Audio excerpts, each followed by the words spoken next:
Today's story is about a man who escapes from prison every single time, no matter how much security there is. This is the story of Japan's most notorious prisoner, Suzuki, who is currently serving his sentence in Japan's highest security prison. After the guard on checking duty left, Suzuki suddenly smiled and pulled out one of his teeth.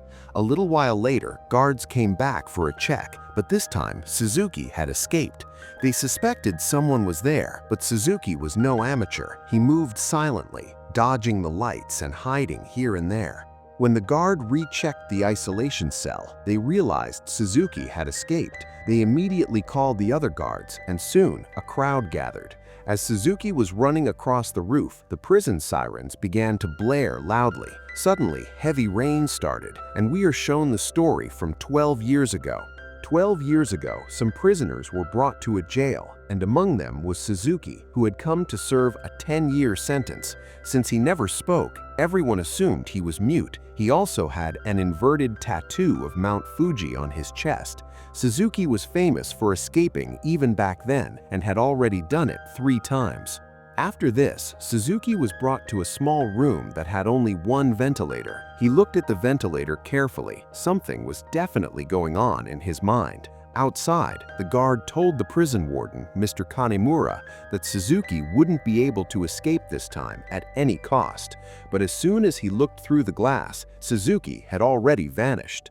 The warden ordered the entire city to be surrounded so that Suzuki could not escape under any circumstances, but the guards caught him in just 20 minutes. No one knew why, but Suzuki was running straight down the train tracks. After this, he was imprisoned in the same room again, but this time his hands were in handcuffs. When a guard peeked inside, Suzuki was sleeping with a sheet over his face. Angrily, the guard told him to remove the sheet because they didn't want to take any chances. When he didn't remove the sheet despite being told repeatedly, the guards teamed up and beat him badly. The next morning, the warden pulled out all of Suzuki's old records. Reading carefully, he discovered that whenever Suzuki escapes from jail, he is caught on the train tracks every single time. At night, the warden went out on a check with the guards. They reached Suzuki's cell and were shocked because he had somehow opened the handcuffs. Angrily, a guard hit him and asked, "How did these handcuffs open? How did you open them?" But as always, Suzuki remained silent. Once again, he was beaten severely. One day, Suzuki was playing with a small wire that he had somehow managed to hide and bring inside the jail. The question arises, how did he bring that wire inside? By hiding it in his mouth? He used this wire to open his handcuffs. A few days later, the warden went home for a week's leave. Now, Suzuki had a great chance to escape. He took out his wire and tried to pick the lock. Soon, a guard came for a grand check. He looked inside and saw Suzuki sleeping with his face covered again, but this time the guard left without saying anything. However, the reality was that Suzuki wasn't inside at all. He was clinging to the ceiling like a lizard. He was waiting for the right moment to escape.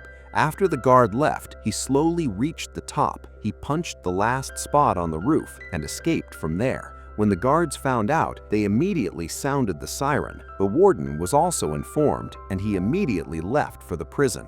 The next morning, the police were planning to catch Suzuki when the warden arrived. He said to drop all plans and just send one team to the nearby train tracks. The officers thought the warden had grown old and his mind had gone senile. He's not crazy. Why would he go to the same place every time? But when the warden assured them he was 100% sure Suzuki would be found there, they trusted him and sent a team, and his words turned out to be true. Suzuki was caught once again on the train tracks. He becomes like Chacha Chowdhury, a genius when getting out of jail, with a mind faster than a computer. But what happens to him afterwards? Because of the warden's wisdom, Suzuki was caught, and the warden was promoted for his good work. He had now become a big officer who would go to all the jails in the country to check on the condition of prisoners. On the other hand, Suzuki escaped once again and was caught on the tracks again.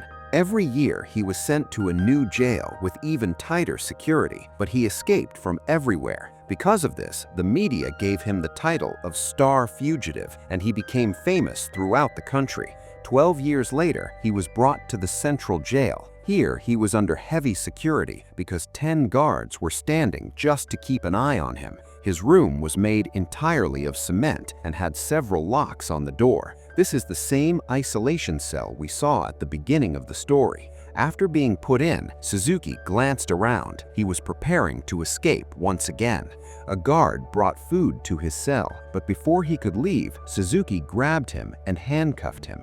The guard immediately blew his whistle, bringing many more guards. They beat him until he was in bad shape. When Suzuki regained consciousness, he saw the guards leaving through the door. Blood was dripping from his face onto the iron bars. The next morning, the guards tightened his handcuffs with some more screws so he couldn't open them this time. Before leaving, they once again did a little maintenance on his body, beat him. Days passed like this for Suzuki. He would deliberately pick fights with the guards. They would beat him, and then he would wipe his blood onto the iron bars. One day, a guard hit him so hard that his tooth fell out, but Suzuki picked it up and smiled strangely while looking at it. It seemed as if all this was part of his plan. After this, Suzuki started making something on the wall with his tooth. A few weeks later, Suzuki attacked another guard. This time, he was given the most dangerous punishment. They tied him with a long chain and hung him. A year passed, and Suzuki was still serving the punishment. His condition had become very bad. His body was rotting, and worms had infested his wounds. Finally, that evening, the guard came and opened his chains. After a whole year, he took a sigh of relief. On the other end, the old warden, Mr. Kanemura, arrived there for an inspection. He went into the isolation cell and saw that Suzuki's condition was very poor, but he ignored it and left. Then came the same night where the story began. When lightning struck outside, Suzuki executed his plan. He took out his tooth and started opening the screws of his handcuffs. In reality, Suzuki wasn't making something on the wall with his tooth. He was sharpening it so he could use it as a tool.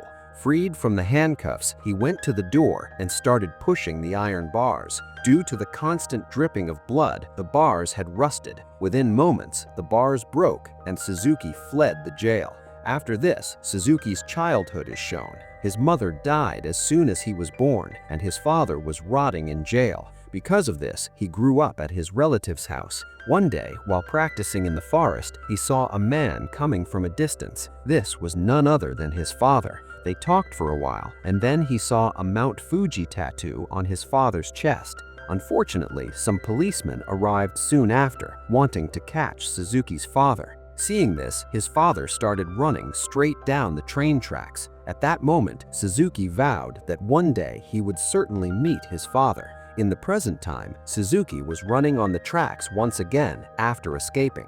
Mr. Kanemura called out from behind for him to stop, and surprisingly, he actually stopped. Within a short time, a team of guards arrived and took him away.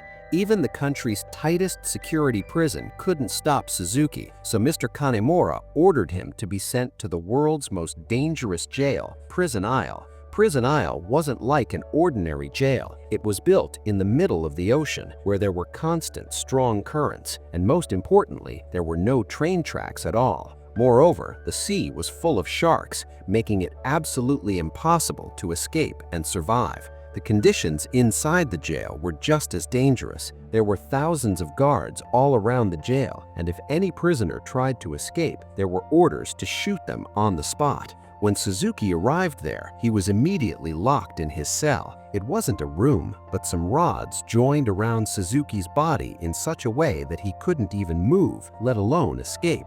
Meanwhile, Kanemura went to the jail library and started looking for information about Suzuki. Upon searching, he found some old files and started reading them. Over in the jail, Suzuki stood focused. Although escaping from there was impossible for others, something was brewing in Suzuki's mind. Suddenly, he dislocated both his shoulders and, shrinking himself, slowly began to crawl out of that small space. A prisoner saw him doing this, but he was so intoxicated that he couldn't speak. While Kanemura was still doing his research, the prison siren started wailing. However, instead of being worried, the prison warden was happy because there was no way out of there, and today all the guards would get a chance to shoot a prisoner. Kanemura tried to explain to him that Suzuki is no ordinary prisoner, but the warden ignored him. The next morning, many guards were given guns and spread across the island. The warden was explaining something to his men when Mr. Kanemura arrived. He told the warden that Suzuki had actually come to find his father, who was imprisoned on this island. Everyone was stunned to hear this, and then the truth